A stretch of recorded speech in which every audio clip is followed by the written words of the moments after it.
تو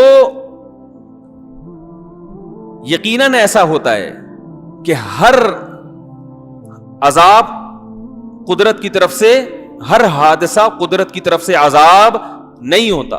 ساری دنیا کے سارے لوگ نیک بن جائیں پھر بھی سمندر میں سائیکلون بنیں گے. یہ تو ایک قدرت کا نظام ہے. ہوائیں جب چلیں گی تو سب کچھ ہوگا. جیسے آپ کی باڈی پہ حادثہ وہ تو زیادہ خطرناک ہوتا ہے نا زمین پہ حادثے سے، وہ تو ڈائریکٹ آپ پہ حملہ ہو گیا نا. تو آپ کتنے ہی نیک بن جائیں جراثیم آپ کو نہیں چھوڑیں گے. تو کتنے ہی نیک بن جائیں یہ قدرتی حادثے بھی آپ کی جان، بولو بھائی، نہیں چھوڑیں.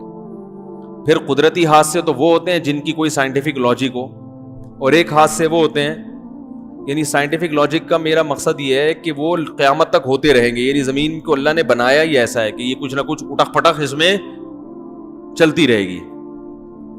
ہوا کا کبھی یہاں خلا پیدا ہو گئی تو ہوا جب آئے گی، اب دیکھو حبس ہوتا ہے نا تو ویکیوم بن جاتا ہے، تو پھر جب ہوا آتی ہے تو پھر بہت اسپیڈ سے آتی ہے. کہاں ہوا کو ترس رہے ہوتے ہیں، پھر جب ہوا آتی ہے تو 5-6 بندے اڑا کے کیا کریں، وہ ہلکے لوگ تو اسی میں اڑ جاتے ہیں. تو یہ سب چیزیں نیچرل ہیں. تبھی آپ دیکھیں حضرت عمر کے دور میں مدینہ میں قحط پڑا ہے. حالانکہ حضرت عمر کا دور تو عدل و انصاف کا اس سے بہتر دنیا میں کوئی مثال ملتی نہیں ہے، لیکن مدینہ میں، اور قحط بھی کہاں پڑا، مدینہ میں قحط پڑا. اتنے پیارے لوگ، اتنی بہترین حکومت، مگر قحط کی یہ حالت تھی کہ حضرت عمر نے حدود ساقط کر دی کہ چور کا ہاتھ نہیں کاٹا جائے گا. اس لیے کہ ایسے بھوک سے لوگ تڑپ رہے ہیں کہ بھائی ابھی بھی ہم چور کا ہاتھ کاٹیں تو ہو سکتا ہے بیچارے نے اپنا پیٹ بھرنے کے لیے کہیں چور، جان بچانا تو فرض ہے نا بھائی. مسجد کے چپل چورانا جائز نہیں ہے، اس لیے کہ کوئی چور سمجھے کہ یار میں بھی مجبور ہوں ننگے پاؤں، تو لیکن جان بچانا تو فرض ہے نا. تو جان بچانے کے لیے حضرت عمر نے کہا ہو سکتا ہے بیچارہ جان بچانے کے لیے چوری کر رہا ہو، تو وہ چور کے ہاتھ کاٹنا کیا کر دیا، بند کر. ایسا قحط پڑا تھا. تو یہ قحط بھی پڑتا آ رہا ہے، مسلمان بھی اس سے ہلاک ہوئے ہیں، غیر مسلم بھی ہلاک ہوئے ہیں، کیونکہ اللہ کا ایک بنایا ہوا نظام ہے. کبھی قحط ہوگا، کبھی بارشیں ہوں گی، کبھی زلزلہ آئے گا، کبھی طوفان آئے گا. اسی طرح جب بارش ہوتی ہے، اب مجھے یاد ہے کراچی میں چند سال پہلے بارش ہوئی تو اتنی اسپیڈ سے بارش ہوئی ہے کہ کھارا در ڈوب گیا. اس میں کروڑوں روپے کی مالیتوں کا لوگوں کا نقصان ہوا. ایک صاحب کا کتابوں کا اسٹاک تھا، ان کا بزنس تھا، وہ پورا گودام پانی میں ڈوب گیا. یا تو بارش ہو نہیں رہی تھی، ہوئی ہے تو پورا گودام ڈوب گیا. اب جن کا گودام ڈوبا وہ میرا خیال ہے کھارا در کے سب سے نیک آدمی وہی تھے ہیں. اب اس بارش کو اگر آپ کہو کہ یہ اللہ کا عذاب ہے، تو عذاب کیا گلشن اقبال والے کھارا در والوں سے زیادہ نیک ہیں کیا؟ گلشن والوں کو کچھ بھی نہیں ہوا. ہم ناظم آباد میں رہتے ہیں، ہمیں ابے کیا ہو گیا، کچھ بھی نہیں ہوا بول دو نا. ہم ناظم آباد میں رہتے ہیں، ہمیں کچھ بھی نہیں ہوا. کھارا در والے بیچارے ڈوب گئے، تو کیا وہ ہم زیادہ نیک ہیں ان سے؟ بھئی ایسی تو کوئی رپورٹ آج تک کسی کتاب میں نہیں پڑھی کہ حدیث میں آئے ہو کہ جو ایک زمانے میں کراچی آئے گا اس میں کھارا در کے لوگ زیادہ نیک ہوں گے، ناظم آباد کھارا در کے لوگ برے ہوں گے، ناظم آباد والے کیا ہوں گے اچھے. نہ کوئی ایسا کوئی ابھی تک کوئی رپورٹ سامنے آئی ہے کہ وہاں برائی زیادہ ہے. بھئی وہاں زیادہ ہے تو یہاں بھی زیادہ، وہاں نیکی ہے تو یہاں بھی نیکی. لیکن جب بارش ہوگی ڈوبے گا کون؟ کھارا در ڈوبے گا، مچھر کالونی ڈوب جائے گا. صحیح ہے. وجہ اس کی ہے کہ وہ نشیبی جگہ پہ ہے، اور فطرت کا قانون ہے کہ پانی ہمیشہ کہاں جاتا ہے؟ بھئی نیچے جائے گا نا. تو جو پہاڑی پہ ہے وہ بچے گا، جو نیچے ہے وہ کیا ہوگا؟ وہ ڈوب جائے گا، لازمی ڈوبے گا. چاہے وہ تہجد، چاہے ان سب کے 4 مہینے لگے ہوئے ہوں، چاہے وہ چلے لگا کے آئے ہوں، چاہے وہ بہت نیک ہو. بارش یہ نہیں دیکھے گی بھائی تو تیرے چہرے پہ داڑھی ہے یا نہیں. پانی یہ دیکھے گا کہ تو نیچے رہتا ہے کہ اوپر رہتا ہے. آپ ابھی بینک کے بلڈنگ پہ چڑھ جاؤ، جتنی مرضی بارش برستی رہے کچھ نہیں ہونے والا آپ کو، لیکن نیچے کیسے اترو گے یہ ایک بڑا مسئلہ ہوگا. تو یہ جو ہے نا، تو کچھ مذہبی لوگوں نے بھی اس میں غلو کیا ہے. بعض لوگ خطیب ایسی تقریر کرتے ہیں جیسے یہ شو کرتے ہیں کہ ہمیشہ طوفان اور بارشیں وہ انسانوں کے بدعمالی کا نتیجہ ہوں گی. یہ بھی غلط ہے، اور یہ کہہ دینے کا کبھی بھی ایسا نہیں ہوتا یہ بھی غلط ہے. عام طور پر تو یہ قدرت کا ایک فطرت کا قانون ہے کہ بارشیں برسیں گی، کبھی بے لگام بھی ہو جائیں گی، اور جب بے لگام بارشیں ہوں گی تو نشیبی علاقے ہمیشہ ڈوبیں گے اس میں. وہ اس لیے نہیں کہ وہ گناہگار ہیں, وہ اس لیے کہ تم نیچے رہتے کیوں ہو. تبھی یہ جو کچی آبادیاں ہیں, جو لوگ نشیبی جگہوں پہ رہتے ہیں, میں ان سے کہتا ہوں کہ بھائی دیکھو, اب بارشیں جب ہوتی ہیں نا تو ان کی جھوپڑیاں ٹوٹ جاتی ہیں, ذرا سی ہوا چلتی ہے ان کے خیمے اکھڑ جاتے ہیں. پھر لوگ کہتے ہیں یار دیکھو یہ بیچارے غریب لوگ, بارش تو اللہ کی رحمت ہے اور اس نے ان کے لیے عذاب بن کے آئی ہے. تو بھائی یہ ان کے لیے عذاب آپ کی اپنی حرکت کی وجہ سے بنی ہے, کہ جب آپ کو پتا ہے کہ بارشیں بھی ہو سکتی ہیں, تیز بھی ہو سکتی ہیں, ہلکی بھی ہو سکتی ہیں, اور 5-6 سال کے بعد کراچی میں بارشوں کا طوفان آتا ہے, ایک جھٹکا کراچی میں ہر چند سالوں کے بعد ایسا آتا ہے کہ وہ تباہی والی بارش ہوتی ہے. تو جب پتا ہے تو آپ کو خود بھی تو سوچنا چاہیے کہ نشیبی جگہ پہ بولو بھائی نہ رہیں, ہم ایسی جگہ پہ رہیں کہ اگر پانی آ گیا تو ہمیں کیا کرنا پڑے. یہ سب چیزیں پہلے سے انسان کو سوچ کے رکھنی چاہیے. اگر کوئی یہ سوچتا ہے کہ میں چونکہ بہت نیک ہوں تو بارش کا طوفان مجھے کچھ نہیں کرے گا, تو یہ بے وقوف ہونے کی علامت ہوگی. اللہ کسی کو بطور معجزے کے بچا لے تو ایک الگ بات ہے, لیکن اللہ کا قانون یہ نہیں ہے. طوفانوں میں, جو حادثوں میں بارشیں بھی ہیں, سیلاب بھی ہیں. اب جب سیلاب آئے گا تو دریا کے کنارے جو رہتا ہوگا وہ پہلے تباہ ہوگا, چاہے وہ 4 مہینے لگا کر آیا ہو تبلیغ میں, اور دوسرا نائٹ کلب میں رہتا ہوگا 24 گھنٹے, لیکن وہ دور رہتا ہوگا تو اس کی باری دیر سے آئے گی. نہیں یاری بات سمجھ میں. اب لوگ کہتے ہیں یہ بیچارہ تو اتنا نیک تھا, اس کا تو گھر ٹوٹ گیا. بھائی تو جب تو دریا کے پاس رہے گا اور تجھے پتا بھی ہے کہ ہر 5-6 سال کے بعد دریا میں طغیانی آئے گی, کبھی انڈیا ڈیم کھول دیتا ہے, کبھی بارش ہی زیادہ ہو جاتی ہے, تو یہ اللہ کا عذاب نہیں ہے, یہ تو ایک نیچرل ہے کہ جب دریا کبھی کبھار اوور لوڈ بھی ہوتے ہیں تو یہ تو حکومت کی ذمہ داری ہے, عوام کی ذمہ داری ہے کہ جب اوور لوڈ ہوگا تو پہلے سے اس کا انتظام کرے. قرآن میں ہے نا خذوا حذرکم, اے ایمان والو اپنے بچاؤ کی تدبیر پہلے سے کر کے رکھو, ہے نا قرآن میں.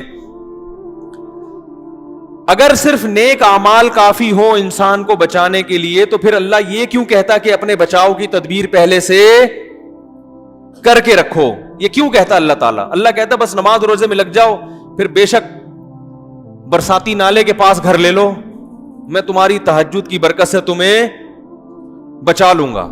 اللہ تعالیٰ کا یہ نظام ہے کہ جیسے انسان پر بیماریاں حملہ کرتی ہیں, انسان فالج بھی ہوتا ہے, بڑے بڑے نیک لوگوں کو فالج ہو جاتا ہے.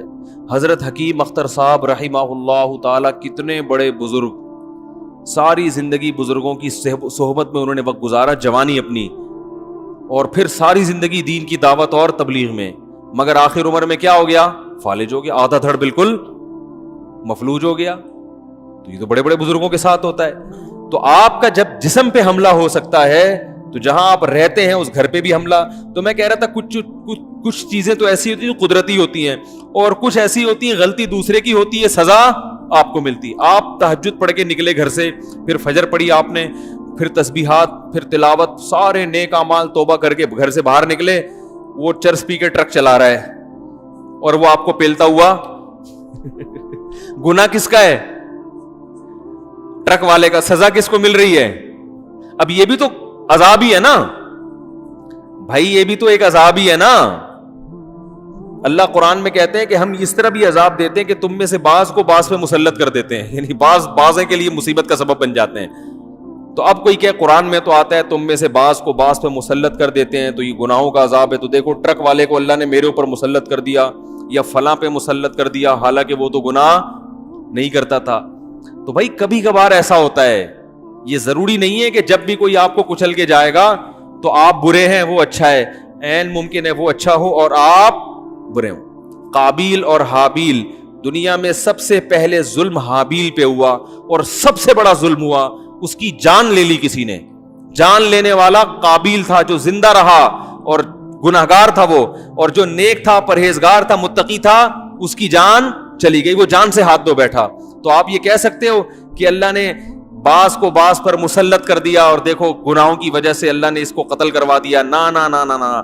قابیل مجرم ہو کے زندہ رہا اور حابیل حق پر ہو کے اپنی جان سے ہاتھ دھو بیٹھا. تو انسان پر جیسے مصیبتیں آتی ہیں یہ ضروری نہیں ہے کہ اس کے گناہوں کا عذاب ہو, ایسے ہی زمین پر بھی حادثات آتے رہتے ہیں. یہ ضروری نہیں کہ جس جگہ حادثہ آ رہا ہو ان لوگوں کے گناہ کا نتیجہ ہو یہ حادثہ. یہ قدرت کا ایک بنایا ہوا نظام ہے جو چلتا رہتا ہے. اسی وجہ سے شریعت نے بھی ہمیں حکم دیا کہ بچاؤ کی تدبیریں کریں. ایک اصول اور ضابطہ بیان کیا. اس اصول اور ضابطے کی روشنی میں کسی بھی اسلامی حکومت کی ذمہ داری ہے کہ وہ لوگوں کو پہلے سے آگاہ کرتی رہے کہ کہاں زلزلے آنے کا خطرہ ہے لہذا وہاں سے نکل جاؤ, کہاں سیلاب آنے کا چانس ہے لہذا وہاں سے چلے جاؤ, بارش میں اگر بہت زیادہ طغیانی آنے کا خطرہ ہے پہلے سے بتا دیں بھائی بہت گہرے بادل آ رہے ہیں اور بہت ہی ہٹو بچوں والی بارش ہونے والی ہے, تو پتلی گلی سے تمام حضرات بلکہ پتلی گلی میں جانا ہی چھوڑ دیں, کیونکہ زیادہ پانی کہاں کھڑا ہوتا ہے؟ پتلی گلی میں. سب چارپائیاں لا کے چوڑی گلی میں ڈال دیں. تو یہ سب چیزیں بچاؤ کی تدبیریں اس لیے ہیں کہ ضروری نہیں ہے کہ وہ اللہ, کیونکہ اگر وہ اللہ کا عذاب بن کے آ رہی ہے نا پھر آپ کو پتلی گلی بھی نہیں بچا سکتی اور چوڑی گلی بھی نہیں بچا سکتی. جیسے قوم عاد پہ جو عذاب آیا تو فلما رأوه عارضا مستقبل اودیتہم, انہوں نے بادلوں کو دیکھا اپنی طرف آتے ہوئے تو انہوں نے کہا یہ تو وہی بادل ہیں جو ہمیشہ آیا کرتے تھے برستے ہیں. تو حضرت صالح علیہ السلام نے کیا فرمایا؟ بل هو ما استعجلتم به, یہ اللہ کا عذاب ہے جس کا تم انتظار کر رہے تھے, اس سے تم بچ کے نہیں بھاگ سکتے. تو عمومی طور پر تو ایسا ہی ہوتا ہے. کبھی کبھار ایسا ہوتا ہے کہ وہ قدرتی حادثہ نہیں ہوتا بلکہ اللہ کا, بولو بھائی, عذاب. یعنی عذاب کا مطلب اس کی کوئی لاجک نہیں ہوتی, وہ خود بخود ہو جاتا ہے, کوئی وجہ نہیں ہوتی اس کی. جیسے قرآن میں آتا ہے ہم نے پچھلی امتوں پر فرشتوں کو حکم دیا چیخ مارے, اتنی زور سے چیخ ماری کہ لوگوں کے کلیجے پھٹ گئے. اب چیخ مارنے کی تو کوئی سائنٹیفک لاجک نہیں ہے نا, کوئی سائنسدان نہیں کہتا کہ فرشتہ لیبارٹری میں آ ہی نہیں سکتا, وہ روشنی ہے, وہ نور ہے, وہ مادی چیز نہیں ہے. ایسا بھی ہوتا ہے, بعض دفعہ ایسا بھی ہوتا ہے کہ ہوتا قدرتی حادثہ ہے مگر وہ قدرتی حادثہ اللہ لوگوں کے لیے عذاب بنا کے لاتے ہیں. اس کی مثال ہے جیسے آپ بیمار ہوتے ہیں تو بیماری کی بھی تو کوئی لاجک ہوتی ہے نا, لیکن لاجک کے باوجود وہ بیماری آپ کے لیے رحمت نہیں ہوتی بلکہ اللہ کا عذاب ہوتی ہے. بھائی اللہ تعالی آپ کو نقصان پہنچائیں بغیر لاجک کے یا لاجک کے ساتھ, اس سے کوئی فرق تھوڑی پڑتا ہے. نقصان تو ہو رہا ہے نا, اس میں اللہ کا ارادہ کیا ہے؟ آپ کو نقصان پہنچانے سے مقصد عذاب دینا ہے یا ویسے ہی ایک فطرت کا جو اصول ہے اس اصول کے تحت آپ کو نقصان پہنچایا جا رہا ہے؟ یہ فیصلہ کون کرتا ہے؟ اللہ کرتا ہے. اس کی ایک علامت ہے, حدیث میں آتا ہے کہ جب کوئی مصیبت انسان پر آئے, اگر وہ ایک ویسے ہی اللہ کا ایک قانون اور ضابطے کے تحت مصیبت آ رہی ہے تو اس مصیبت میں انسان کو اگر صبر کی توفیق مل رہی ہے تو وہ مصیبت اللہ کی رحمت بن جاتی ہے, اور اگر صبر کی توفیق نہیں مل رہی تو یہ سمجھ لینا چاہیے کہ وہ مصیبت اللہ نے آپ کے گناہوں کے سزا کے طور پر آپ کو دی ہے وہ مصیبت. سمجھ میں آ رہی ہے بات؟ تو بسا اوقات تو کوئی لاجک نہیں ہوتی. ویسے ہی جیسے قوم لوط پر عذاب آیا اللہ نے اٹھا کے الٹا پٹک دیا, اور قوم سمود پر عذاب آیا, قوم عاد پہ عذاب آیا ہواؤں کا, وہ واقعی عذاب تھا اور آج بھی آتے رہتے ہیں. یہ جو عذاب آیا تھا ابھی چند سال پہلے, کون سا طوفان تھا؟ سونامی کا طوفان. اس کے بارے میں بھی کہا جاتا ہے کہ سائنسدان کیا ہیں؟ پریشان ہیں. یہ اتنا بڑا طوفان اچانک آیا کیسے گیا, کیسے آ گیا؟ سمندر میں اتنا بڑا زلزلہ آیا. یقیناً جب کوئی چیز ہوتی ہے تو اس کی کوئی وجہ تو ہوتی ہے, لیکن عین ممکن ہے یہ کس کا عذاب ہو؟ اللہ کا عذاب. اور اتنی بات تو یقینی ہے کہ اگر اللہ کا عذاب ہو یا نہ ہو, اتنی بات تو عبرت حاصل کرنے والوں کے لیے ہے کہ یہ جو دنیا ہے یہ قابل اعتبار نہیں ہے. ان حادثات سے اتنی عبرت تو بہرحال ہر ایک کو حاصل ہو جاتی ہے کہ بھائی کچھ بھی کسی بھی وقت تمہارے ساتھ ہو سکتا ہے, لہذا دنیا سے زیادہ دل مت لگاؤ. یہ عبرت تو کافر کو بھی ہونی چاہیے. دیکھو انسان کتنے اسباب اختیار کرتا ہے اپنے بچاؤ کے, پھر بھی ہلاک ہوتا ہے کہ نہیں ہوتا؟ اس کا مطلب قدرت نے اس زمین میں ایسا نظام بنایا ہے کہ آپ اس زمین میں اطمینان کے ساتھ زندگی نہیں گزار سکتے, اور اللہ چاہتا بھی نہیں ہے کہ اطمینان سے زندگی گزارے, کیونکہ اللہ نے اس دنیا کو اصل نہیں بنایا. تو یہ جو دنیا میں مختلف قسم کے عذاب آتے ہیں, مختلف قسم کی, چاہیے قدرتی حادثے ہی ہوں, لیکن اس سے اتنی بات بہرحال ثابت ہوتی ہے کہ بھائی یہ دنیا قابل اعتماد نہیں ہے. یہاں ایک ڈاکٹر آئے تھے لندن سے, ملاقات کے لیے آئے. وہ کینسر کے اسپیشلسٹ تھے, اور نہ صرف اسپیشلسٹ بلکہ جو کینسر کے اسپیشلسٹ ڈاکٹر ہوتے ہیں نا ان کو وہ پڑھاتے تھے. تو آپ بتاؤ یہ اسپیشلسٹ میں بھی سپرلیٹو ڈگری ہو گئی نا. یعنی جو کینسر کے اسپیشلسٹ تیار کر رہا ہے وہ خود کتنا بڑا اسپیشلسٹ ہوگا بھائی.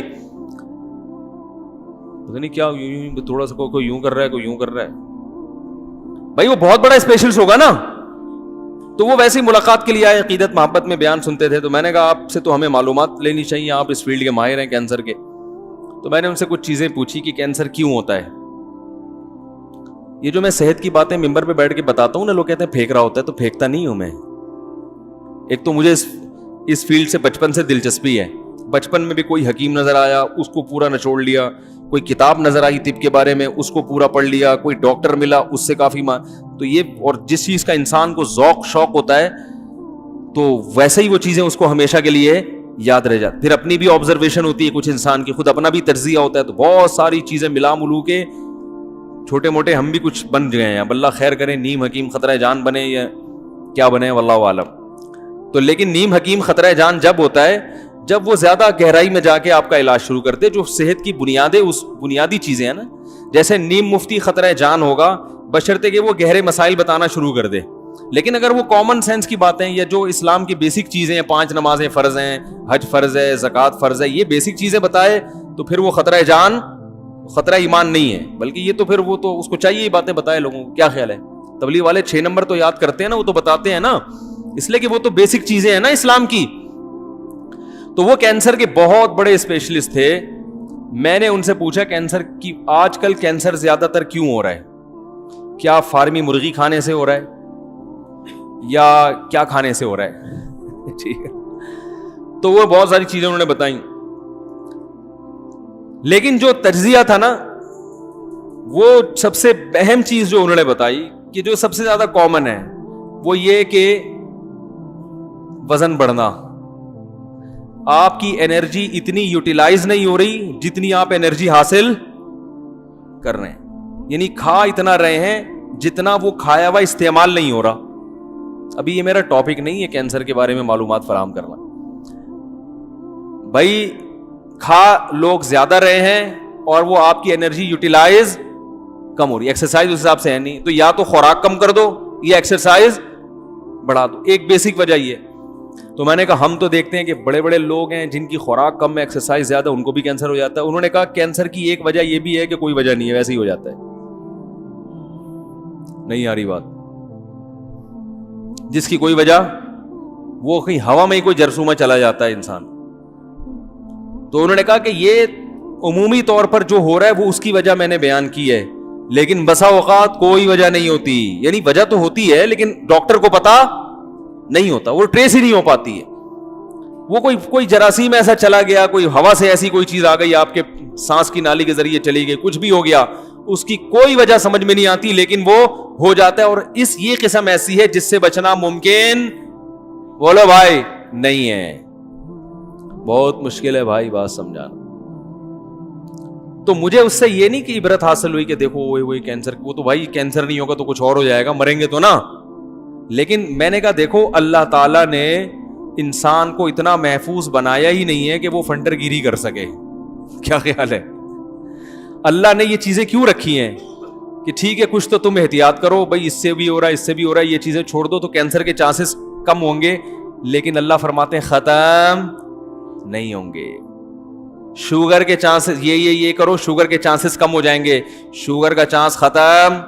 ہم نے ایسے لوگ دیکھے ہیں بڑا صحت کا خیال کیا کہ شوگر نہ ہو, ان کو شوگر ہی ہوئی ہے. میرے والد صاحب نے ایک واقعہ سنایا, نیوی میں تھے والد صاحب, تو نیوی میں ایک ہارٹ اسپیشلسٹ جو ہارٹ اسپیشلسٹ کو پڑھاتے تھے, وہی دیکھو ہم چھوٹی چیز رکھتے ہی نہیں ہیں, ہارٹ اسپیشلسٹ ہیں, اور وہ اتنے بڑے اسپیشلسٹ کہ وہ ہارٹ اسپیشلسٹ کو ٹریننگ دیتے تھے. تو والد صاحب کہہ رہے ہیں کہ وہاں بڑے بڑے ڈاکٹر ہارٹ اسپیشلسٹ بیٹھے ہوئے ہیں, تو ڈائیگرام بنا کے وہ جو ہارٹ اسپیشلسٹ کا بھی باپ ہے وہ ڈاکٹر ان کو بتا رہا تھا کہ ہارٹ اٹیک کیسے ہوتا ہے. وہ تو ظاہر ہے ان کو پتہ ہی ہوگا, لیکن اور کوئی زیادہ گہرائی میں جا کے کہ کیا کیا وجوہات اور بھی ہو سکتی ہیں. این پڑھاتے ہوئے ڈاکٹر کو ہارٹ اٹیک ہوا. اب سمجھ میں آیا کہ نہیں آیا؟ اب ہم نہیں کہتے کہ یہ اللہ کا عذاب تھا, یہ قدرتی حادثہ جو ہوا, ہم نہیں کہتے کہ اللہ ہو سکتا ہے بھائی ویسے ہی اللہ کی, بھائی مرنا تو ہے نا, چاہے اٹیک, اگر کوئی نہ اٹیک ہو, نہ شوگر ہو, نہ کینسر ہو, تو مرے گا کیسے پھر؟ کیا خیال ہے, مرنا تو ہے نا بھائی. گاڑی بھی احتیاط سے چلا رہے ہو تم, ایکسیڈنٹ بھی نہیں ہونے دے رہے اپنا, نہ تم ایکسیڈنٹ ہونے دے رہے ہو, صحت اتنی اچھی رکھی ہوئی ہے, کوئی جراثیم تم پہ حملہ ہی نہیں کر کے دے رہے, اور جناب ویٹ بھی تم نے مینٹین رکھا ہوا ہے اور ٹینشن بھی نہیں لے رہے. کیا خیال ہے, ایک بھی نہیں کی ہوئی تم نے, تو ٹینشن ہی نہیں ہے تمہیں کوئی, نہ سالوں کی ٹینشن, نہ سانس کی ٹینشن, کوئی کسی قسم کی ٹینشن فری زندگی تمہاری گزر رہی ہے. تو اب موت کا فرشتہ بولے گا کہ مجھے کس بات کی اللہ کمیشن دیتا ہے بھائی, میں کیا کروں؟ اگر سارے ایسے ہی ہونے لگے تو وہ پھر یہی ہوگا کہ وہ کہے گا تم صحت کا خیال نہیں کر رہے, لیکن کوئی ٹرک والے کو وہ چرس پی کے ٹرک چڑھا دے گا آپ کے اوپر, کوئی اور مار کے چلا جائے گا, کچھ نہ کچھ ہو جائے گا بہرحال. تو اللہ تعالیٰ نے اب دیکھو کیسا عبرت کا وہ بنایا. سلیمان علیہ الصلوۃ والسلام اللہ کے پیغمبر, اور ایسی بہترین صحت کس حدیث میں آتا ہے صحیح بخاری کی کہ آپ نے قسم اٹھائی کہ آج میں اپنی 100 بیویوں سے بستری کروں گا. تو بتاؤ اس کے لیے غیر معمولی صحت ہونی چاہیے کہ نہیں ہونی چاہیے؟ ایسی صحت اور ایسا روب ہے کہ لاٹھی ہاتھ میں اور جنات سے کام کروا رہے ہیں, تو انسانوں پہ کتنا روب ہوگا. جنات آپ کے روب سے تعمیراتی کام میں لگے ہوئے, محنت مشقت والے کام میں. ایسی صحت خاندانی اس دور میں کسی کی نہیں ہو سکتی. جوان ہے, صحت مند ہے, اور ایسے بیٹھے ہوئے نگرانی کر رہے ہیں, اور موت کا فرشتہ آیا اور روح قبض کر کے بولو بھائی چلا گیا. قرآن کے الفاظ ہیں کہ انبیاء کا جسم بالکل بھی خراب نہیں ہوتا موت کے بعد بھی. نبی کا جو باڈی ہے نا, جو نبی کا جو جسد اطہر ہے, وہ بالکل ایسا ہی رہتا ہے جیسے زندہ حالت میں ہوتا ہے, اس میں ذرا بھی تغیر نہیں آتا. تو وہ اسی طرح بیٹھے ہوئے ہیں, لاٹھی ہاتھ میں رکھ کے نا, ٹیک لگا کے. تو اسی حال میں ان کا انتقال ہو گیا. اب جنات یہ سمجھ رہے ہیں کہ یہ جاگ رہے ہیں, کیونکہ روب اتنا تھا. قرآن کہتا ہے کہ بہت عرصے تک بیٹھے رہے ہیں. نیچے سے دیمک نے جب لکڑی کو کھانا شروع کیا نا, تو وہ ڈس بیلنس ہوئی اور پھر وہ زمین پر گرے ہیں. تو پھر جنات کو پتا چلا کہ بھائی یہ تو بہت پہلے ان کا انتقال ہو گیا تھا, ہم ایویں ہی جو ہے نا اتنی محنت مشقت کے کام میں لگے ہوئے. اب آپ دیکھو حضرت سلیمان علیہ السلام کی جب موت آئی ہے تو اس کا بھی تو کوئی وجہ ہوگی نا بھائی. کوئی اٹیک ہو گیا ہوگا, ہارٹ اٹیک ہو گیا ہوگا, یا کچھ بھی ہوا ہوگا. اللہ تعالیٰ کی عادت تو یہی ہے کہ جب کوئی کام ہوتا ہے تو اس کے پیچھے اس کی کوئی لاجک ہوتی ہے. تو اس سے یہ پتا چلتا ہے کوئی نہ کوئی وجہ ہوئی, شوگر لیول ہائی ہو گیا ہوگا, یا شوگر ڈاؤن ہو گئی ہوگی, یا ہارٹ اٹیک ہو گیا ہوگا, کچھ بھی ہوا ہوگا, ہمیں معلوم نہیں, لیکن کچھ ہوا ضرور تھا. اتنی اچھی صحت کے باوجود کیا ہو گیا, کچھ ہو گیا.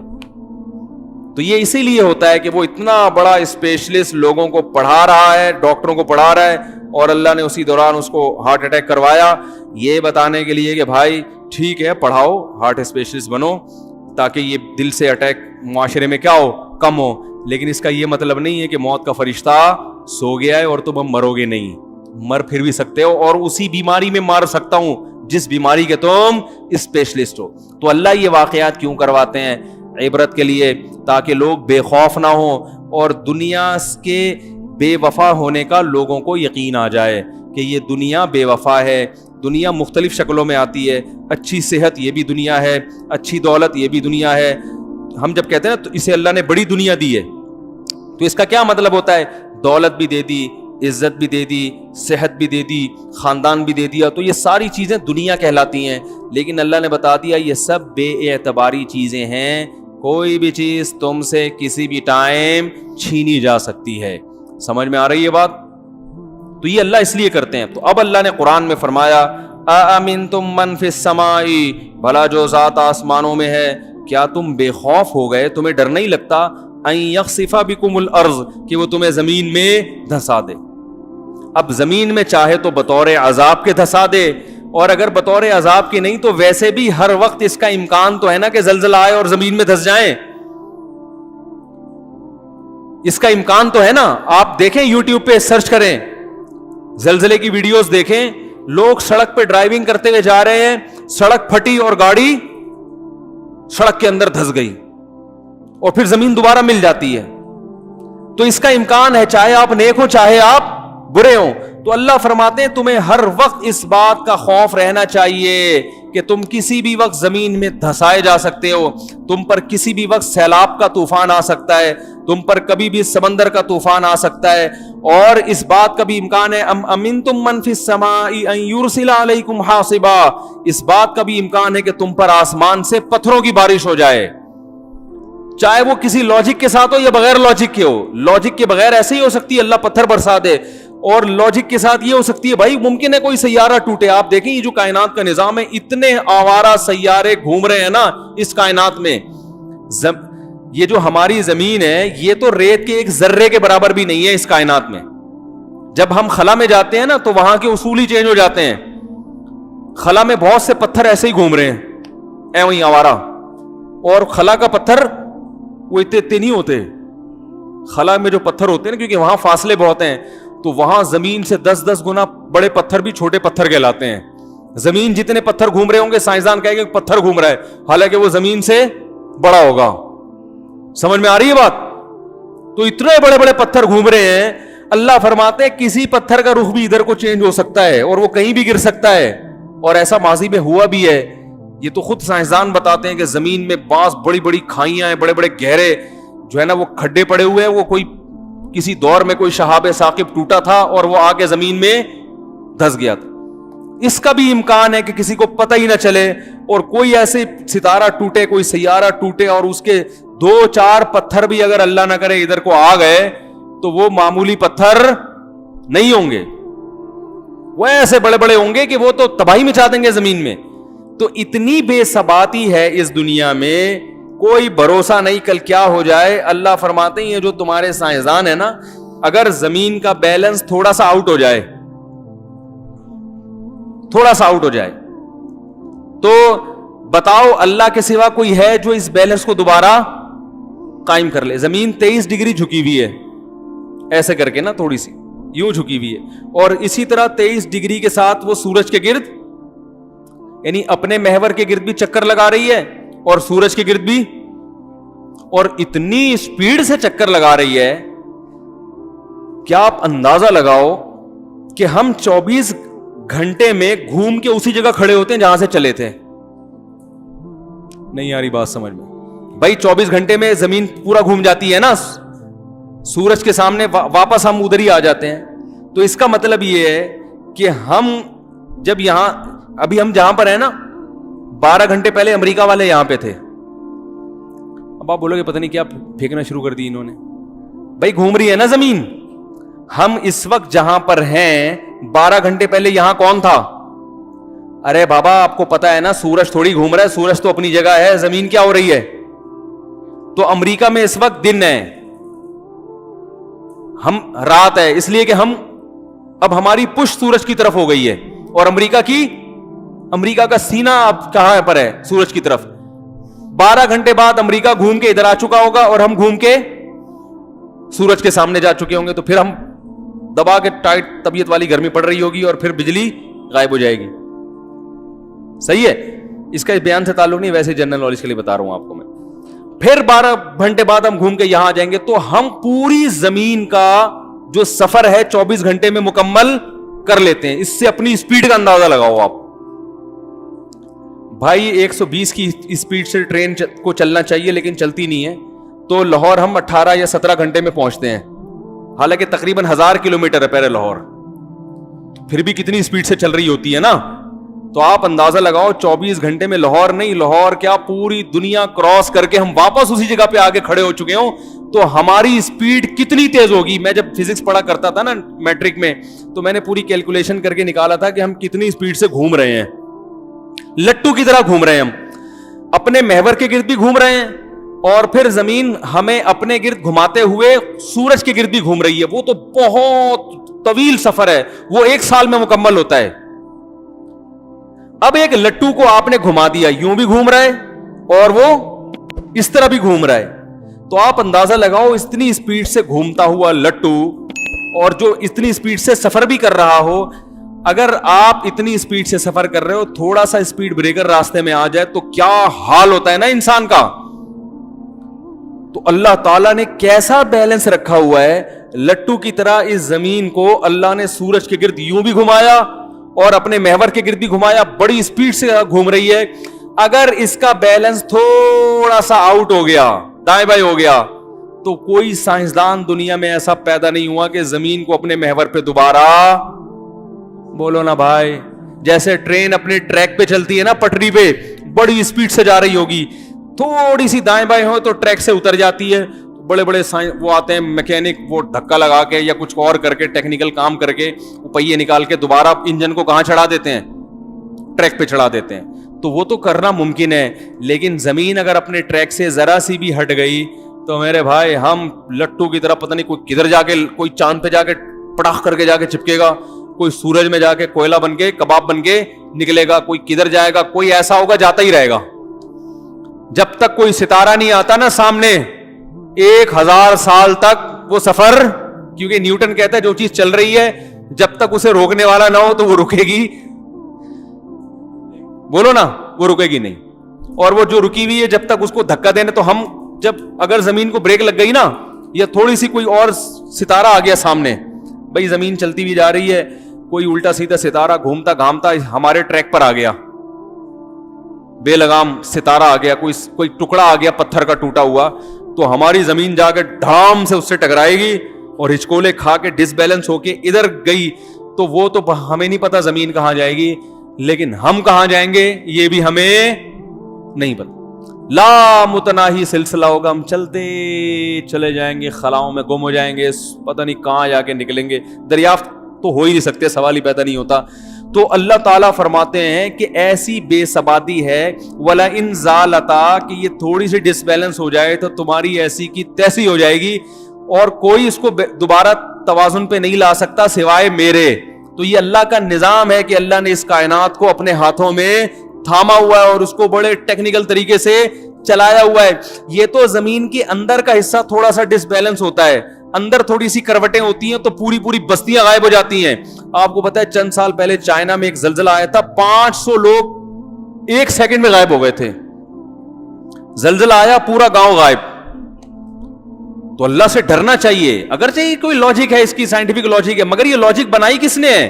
اللہ نے, اور اسی لیے بنائی ہے. جیسے وہ ڈاکٹر کہہ رہے تھے نا کہ کوئی وجہ نہیں بھی ہوتی تو کینسر ہو جاتا ہے, تو مطلب ان کا یہ تھا کہ کوئی وجہ ہمیں سمجھ میں نہ آئے تو بھی کینسر ہو جاتا ہے. یعنی وجہ تو ہوتی ہے مگر وہ ہمیں سمجھ میں نہیں آ رہی ہوتی. تو اس کائنات میں بہت کچھ ایسا ہو رہا ہے اور ہوتا رہے گا جس کی وجہ سائنسدانوں کی سمجھ میں نہیں آئے گی, یا آئے گی تو وہ جب کام ہو چکا ہوگا پھر آئے گی. ممکن ہے سونامی کے طوفان کی وجہ سمجھ میں آ گئی ہو کیوں ہوا تھا, لیکن آنے کا فائدہ, جو مرنے والے تھے وہ تو چلے گئے نا. تو ایسے ہی میرے بھائی اس کائنات میں تغیر آتا رہے گا, لوگ مرتے رہیں گے, زمین میں آفتیں آتی رہیں گی, انسان بھی انسانوں کو مارتے رہیں گے, اور جنگیں بھی ہوتی رہیں گی, جراثیم بھی حملہ کرتے رہیں گے, اندر سے بھی حملے, باہر سے بھی حملے, ٹرک والے بھی کچل کے جاتے رہیں گے. پھر ہو سکتا ہے کوئی ٹرک والے کو کوئی سبڑا کنٹینر کچل کے چلا جائے, اور پھر کھائیوں میں گاڑیاں بھی گرتی ہیں, گرتی رہیں گی, اور ٹرینوں کے حادثے بھی ہوتے رہیں گے. جاپان میں بھی اتنا ٹیکنالوجی ہے مگر ٹرینیں ٹریک سے اتر جاتی. میں نے یوٹیوب پہ ویڈیو دیکھی, جاپان میں ٹرین جو تھی نا, وہاں تو ٹرینیں 400-500 کلومیٹر فی گھنٹہ تو چلتی ہیں. وہ جناب جب موڑ پہ آئی ہے نا گھومتے ہوئے, وہ ٹریک سے اتر گئی. تو ہمارے ہاں تو بچنے کا پھر بھی آپشن ہوتا ہے کیونکہ ترقی کم ہے. ہمارے تو جہاز ایسے ہیں کہ اوپر سے پیراشوٹ سے اترنے کا آپشن ہمارے پاس, کیا خیال ہے بھائی؟ ہمارے تو جہازوں میں الحمدللہ یہ آپشن, وہ دیتے نہیں پیراشوٹ. تو وہ اس لیے نہیں دیتے کہ وہ واللہ عالم کیا وجہ ہوگی ان کی, لیکن اتنا ہوتا ہے کہ وہ آپشن ہوتا ہے. جب ترقی زیادہ ہوتی ہے تو پھر بچت کے آپشن بھی اسی حساب سے. اب ہماری ٹرین اگر ٹکر بھی کھائے گی پہلے تو پتہ چل جائے گا. ہمارے ہاں جو ٹکریں نہیں بھی ہوتی نا, اس لیے بھی اس کی ایک وجہ ہے کہ چلتی نہیں ہے ٹرینیں. 6 گھنٹے تک انتظار کرتے ہیں, دیکھتے ہیں کوئی گدھا ودا تو نہیں کڑا ہوا ہے, تو وہ بالکل دیکھ کے جا رہے ہوتے. تو الحمدللہ ایکسیڈنٹ کا ریشو الحمدللہ ہمارے یہاں کیا ہے, کم ہے. پھر بھی ہو رہا ہے تو یہ بدبختی کی بات ہے, ورنہ ٹرین میں ہمارے ایکسیڈنٹ کا کوئی آپشن, کیونکہ وہ جو انجن میں چلا رہا ہوتا ہے نا وہ دیکھ کے چلا رہا ہوتا ہے ایسے کر کے, اس کو پتا ہوتا ہے کہ دور تک وہ اتنا بریک کا ہے, اتنی اسپیڈ ہی نہیں ہوتی کہ بریک نہ لگے اس کی. تو وہ لیکن ان لوگوں کے ہاں جو اسپیڈ ہے تو ٹھیک ہے, انہوں نے اپنے آپ کو ہر لحاظ سے سیو کر لیا, لیکن پھر ان کا جو ایکسیڈنٹ ہوتا ہے تو وہ ایکسیڈنٹ میں بچنے کا کوئی چانس نہیں ہے. جہاز سب سے سیف راستہ ہے سفر کا, لیکن اگر جہاز میں ایکسیڈنٹ ہو گیا تو آپ کے کباب پراٹھے بنیں گے بھائی. ایسا جنازہ بھی نہیں ملتا. وہ تو بعد میں باکس لے کے دفنا رہے ہوتے ہیں, اس میں جنازہ ونازہ تھوڑی ہوتا ہے. ایک دو چیزیں مل جاتی ہیں ڈاکٹروں کو کہ یار یہ تھوڑے تھوڑے لگ رہے ہیں, کچھ تھوڑے سے میچ کر رہے ہیں, تو وہ ڈال کے وہ بنا دیتے ہیں. تو یہ کیوں اللہ تعالیٰ اتنے حادثات لاتا ہے اور پھر انسان اندر سے بھی حملہ باہر سے بھی حملہ؟ تو یہ اسی لیے کہ بھائی اس دنیا سے دل نہ لگاؤ اور اللہ سے ڈرو, یہ دنیا اس سے زیادہ محبت نہ کرو. تو یہی سورہ ملک میں اللہ نے فرمایا اَأَمِنْتُم مَّن فِي السَّمَاءِ أَن يَخْسِفَ بِكُمُ الْأَرْضَ, بھلا جو ذات آسمانوں میں ہے تمہیں ڈر نہیں لگتا کہ وہ تمہیں زمین میں دھسا دے. اب جو لبرل لوگ ہوں گے وہ بولیں گے ہمیں تو ڈر نہیں لگتا, کیونکہ اس لیے ہمیں ڈر لگتا کہ ہم نے تو پورا سائنسدانوں سے تحقیقات کروا لی, بھائی اس جگہ کوئی زلزلہ آنے کا چانس تو نہیں ہے. سارے سائنسدانوں نے کہا نہیں بھائی یہ زلزلہ یہاں تو کوئی زلزلے کا چانس نہیں ہے, تو اس لیے ہمیں ڈر نہیں لگتا. لیکن جن کی عبرت کی آنکھیں کھلی ہوں گی انہیں ڈر لگے گا. دو وجہ سے, ایک وجہ تو یہ کہ بھائی بسا اوقات اللہ نے پچھلی بستیوں کو ہلاک کیا جن کی ہلاکت کا دور دور تک کوئی امکان نہیں تھا, لیکن جب اللہ کچھ کرنے پر آتا ہے تو ابراہیم علیہ السلام کو آگ میں بچا کے دکھا دیتا ہے, اور بنی اسرائیل کو سمندر سے نکال کے بھی دکھا سکتا ہے, اور فرعون کو اسی سمندر میں غرق کر سکتا ہے. اللہ اسباب کا محتاج نہیں ہے. اور دوسری وجہ یہ ہے کہ ان چیزوں میں سائنسدانوں پر مکمل اعتماد ویسے بھی نہیں کیا جا سکتا.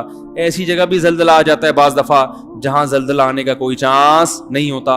اور چلو زلزلہ نہیں آئے گا تو دوسری آفتیں تو آ سکتی ہیں نا. بعض علاقوں میں زلزلے کا چانس ہوتا ہے, باقی تباہیوں کا چانس نہیں ہوتا. لیکن اب دیکھو کراچی میں زلزلے کے چانس اتنا نہیں ہے. کراچی کی جو زمین ہے اس کے بارے میں کہا جاتا ہے کہ زلزلے کا چانس یہاں پر بہت کم ہے بھی تو چھوٹے موٹے زلزلے آتے ہیں, لیکن سمندری طوفان کا یہاں بہت چانس ہے. بالا کوٹ میں سمندری طوفان کا کوئی چانس نہیں ہے, مگر زلزلے کے چانسز. تو اللہ نے ایک جگہ کو ایک لحاظ سے حادثات سے بچا کے بنایا, تو اس میں کوئی دوسرا امکان بولو نا بھائی زیادہ کر دیا, دوسرا امکان زیادہ کر دیا. ایک جگہ بالکل ہر لحاظ سے ٹھیک ہوتی ہے مگر اس میں فسادات زیادہ ہو رہے ہوتے ہیں, وہاں قتل و غارت کا چانس زیادہ ہوتا ہے. کہیں نہ کہیں بے خوفی پوری دنیا میں کہیں بھی نہیں ہے کہ آپ سمجھو یار یہ جگہ ایسی ہے یہاں کچھ نہیں ہوگا. بھائی وہاں کوئی ایسی خطرناک وبا پھیلی ہوئی ہوگی, ایسی بیماری پھیلی ہوئی ہوگی, اس بیماری سے لوگ مر رہے ہوں گے.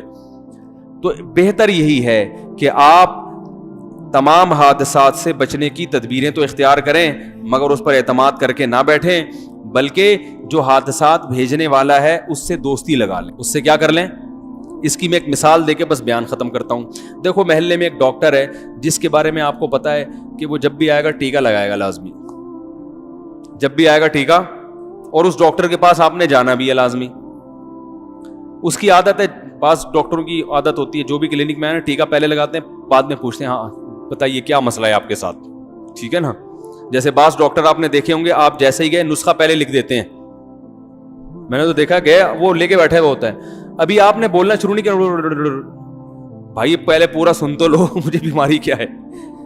یا تو پتہ نہیں وہ شکل دیکھ کے اندازہ لگا لیتے ہیں یہ کیا ہے واللہ عالم, تو پھر کیڑے مکوڑے بنا دیتے ہیں اس میں. آج تک کسی ڈاکٹر نے کوئی نسخہ لکھا ہو کبھی سمجھ میں آیا؟ حکیموں کا بھی یہی ہے, پتہ نہیں کیا کیڑے مکوڑے. ایک صاحب نے کہا اصل میں پتہ ہے کیا لکھتے ہیں, یہ میڈیکل اسٹور والے کو لکھتے ہیں میں نے تو لوٹ لی اب تو بھی لوٹ لے. ایسا نہیں ہوگا, لیکن میں ایک مثال دے رہا ہوں کہ کیڑے مکوڑے بنا کے نا اڑ کر کے لکھ دیا, جا وہ سمجھ جاتا ہے فوراً, فنگر پرنٹس ہوتے ہیں اس پہ سمجھ جاتا ہے کہ یہ کیا ہے. تو ایک ڈاکٹر کی عادت ہے, وہ بیٹھا ہوا ہے, آپ کو پتا ہے انجیکشن لگائے گا تو آپ, اور وہ ہے بڑا طاقتور, اس سے آپ بچ نہیں سکتے, تو بھائی وہ غلط انجیکشن بھی لگاتا ہے اور صحیح بھی لگاتا ہے. تو اس سے بچنے کا ایک ہی طریقہ ہے, آپ اس سے دوستی لگا لو, آپ اس سے محبت پیدا کر لو تاکہ اس کے دل میں آپ کی محبت ہو اور وہ آپ کو غلط انجیکشن نہ لگائے. تو قدرت کی طرف سے حادثات تو آئیں گے, بیماریاں تو آئیں گی, ان سے بچنا تو ممکن نہیں ہے. آپ اللہ سے دوستی لگا لیں تاکہ یہ حادثات اللہ کی آپ کے حق میں رحمت بن جائے, عذاب بن کے نہ آئیں. یہ نبی صلی اللہ علیہ وسلم نے ارشاد فرمایا, حضرت عائشہ نے پوچھا یا رسول اللہ یہ طاعون کیا بیماری ہے؟ آپ نے فرمایا کہ اللہ کا عذاب ہے جس قوم پہ چاہے مسلط کر دے، لیکن اسی عذاب کو اللہ بہت سو کے لیے رحمت بنا دیتے ہیں. جو نیک لوگ ہوتے ہیں ان کے لیے یہ عذاب کیا بنتا ہے؟ رحمت. کیوں؟ جب یہ طاعون کی بیماری آتی ہے تو اتنی سخت بیماری ہے، اس سے ان سے اگر کوئی گناہ ہوئے تھے وہ گناہ معاف ہو جاتے ہیں، ان کے درجات بلند ہوتے ہیں، اور وہ اگر اس میں مر گئے تو ان کو شہادت کا مرتبہ ملتا ہے. بعض صحابہ کا طاعون میں انتقال ہوا ہے. ایک صحابی تھے، طاعون کی بیماری پھیل گئی، لوگوں نے کہا آپ یہاں سے چلے جائیں، آپ بھی کہیں انتقال نہ ہو جائے. انہوں نے کہا نبی نے منع کیا ہے ایسے علاقے سے بھاگنے سے.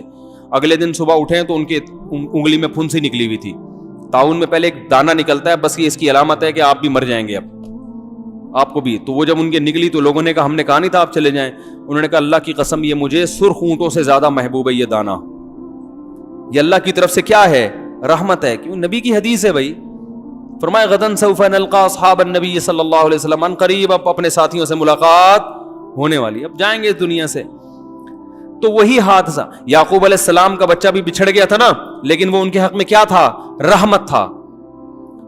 ابراہیم علیہ السلام کی بیماری، ایوب علیہ السلام کی بیماری ان کے حق میں کیا تھی؟ رحمت تھی. اور ایک بیماری عذاب بن کے آتی ہے جو گنہگاروں پہ ہوتی ہے، جس میں ان کو صبر کی توفیق نہیں ملتی، توبہ کی توفیق نہیں ملتی، اور بدمعاش ہو جاتے ہیں اور بدمعاش ہو جاتے ہیں. تو اب حادثات سے بچنا تو میرے بھائی ممکن نہیں ہے. کینسر بھی ہو سکتا ہے، شوگر بھی ہو سکتی ہے، ہارٹ اٹیک بھی ہو سکتا ہے، اللہ نہ کرے فالج بھی ہو سکتا ہے، اللہ نہ کرے سمندر میں ڈوب کے بھی مر سکتے ہیں. تو بہتر ہے کہ جو حادثہ دینے والا ہے اس سے دوستی لگا لیں، تاکہ وہ جو انجیکشن آپ کے لگائے وہ آپ کے حادثے کا جو انجیکشن لگے گا وہ آپ کے فائدے کے لیے ہو، آپ کے نقصان کے لیے نہ ہو. اور اللہ سے دوستی کیسے ہوتی ہے؟ گناہوں کو چھوڑ کر. جس چیز کو اللہ نے کہہ دیا چھوڑ دو اسے چھوڑ دیں، جس کو کہہ دیا کر لو اسے کر لیں. سمجھ میں آیا بھائی؟ تو یہی سورہ ملک کی ان آیتوں کا خلاصہ ہے جو اللہ ہمیں بتا رہے ہیں. تو آخری بات ایک اور بھی بتا دوں، جب بھی کوئی حادثہ دیکھا کرے نا، جو مذہب سے دور آدمی ہے نا بس وہ اتفاقی واقعہ کہہ کے نکل جاتا ہے، لیکن جن کی عبرت کی آنکھیں کھلی ہوئی ہیں ان کو ہمیشہ ہر حادثے سے عبرت پکڑنی چاہیے. آج یہ اس کے ساتھ ہوا، کل میرے ساتھ بھی بولو بھائی ہو سکتا. کسی کو دیکھیں کسی ایکسیڈنٹ میں ٹکڑے ہو گئے اس کے، تو بس اتنا تبصرہ نہ کریں یار غلط ڈرائیونگ ہے، یار غلط ہے، دیکھو ملک کا کوئی قانون نہیں ہے. یہ بھی ٹھیک ہے، یہ بھی کہہ دیا کریں، لیکن ساتھ ساتھ یہ بھی کہہ سکیں یار جہاں قانون کو لوگ فالو کرتے ہیں حادثے تو وہاں بھی ایسے ہوتے ہیں. امریکہ میں تو لوگ قانون کو فالو کرتے ہیں نا، آپ یوٹیوب پہ دیکھو کتنے حادثے ہوتے ہیں امریکہ میں. جاپان میں لوگ قانون کو فالو کرتے ہیں نا، یوٹیوب پہ لکھو جیپنیز کے بھی آپ کو جنازے نظر آئیں گے، ایکسیڈنٹ نظر آئیں گے، سب کچھ ہوگا وہاں بھی. تو عبرت کے یار کل میرے ساتھ بھی ایسا ہو سکتا ہے، لہذا دنیا دل لگانے کی جگہ نہیں ہے. کسی کو دیکھو کینسر میں مبتلا ہے، اس کا جبڑا گل رہا ہے، تو آپ بولو بھائی اللہ اس کو شفا دے، لیکن یہ میرے ساتھ بھی ہو سکتا ہے. ہم سمجھتے ہیں سامنے والے کے ساتھ ہو رہا ہے نا تو بس اسی کے ساتھ، وہ بھی یہی سمجھا کرتا تھا پہلے، اس کا بھی یہی خیال تھا اپنے بارے میں کہ سب کے ساتھ ہوگا میرے ساتھ نہیں ہوگا. یوٹیوب پہ ایک ویڈیو ہے نا، وہ ایک شخص کی جو پہلے بڑا عیاش تھا، پھر اس کو ڈاکٹروں نے بتایا بلڈ کینسر ہو گیا، ڈاکٹروں نے بتایا تم چند سالوں کے مہمان ہو یا چند مہینوں کے، تو کیسے اس نے زندگی کو تبدیل کیا.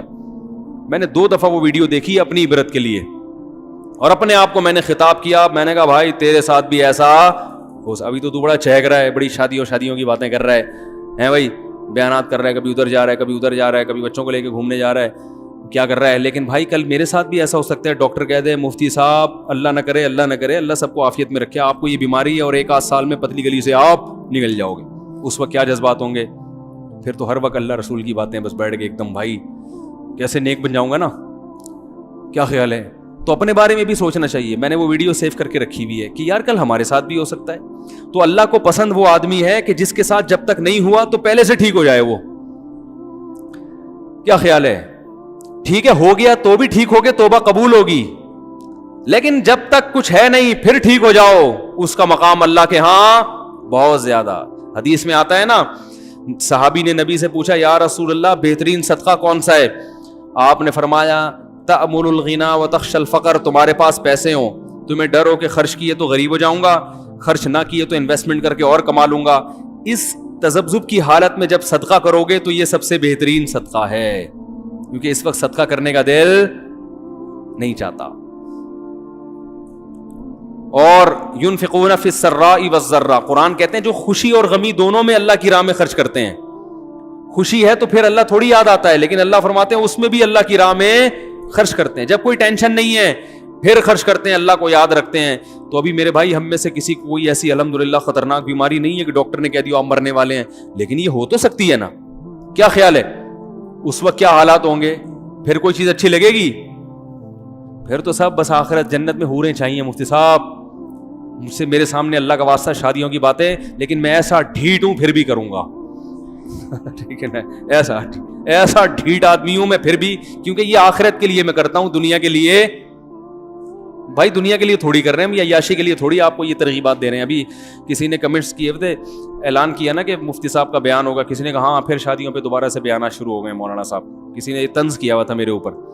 تو بھائی تیرے کو چھڑے تو نہیں کر شادی اللہ کے بندے, لیکن جن عورتوں کی شادیاں ہو رہی ہیں, جن کے گھر بس رہے ہیں, ان کے تو بسنے دو نا. ان بیچاریوں کے گھر بس رہے ہیں, ان کو بھی اللہ نے ایک ٹھکانہ دے دیا تو اچھا ہے, ان کا تو فائدہ ہو رہا ہے نا. تو آپ میں جذبہ نہیں ہے, آپ نہ کریں. تو ہم میں سے بھی ہر ایک کے ساتھ یہ ہو سکتا ہے. تو اس دن کے آنے سے پہلے ہم سدھر جائیں. تو یاد رہے گا جب بھی کوئی ایسا واقعہ ہو فوراً عبرت حاصل کرنی.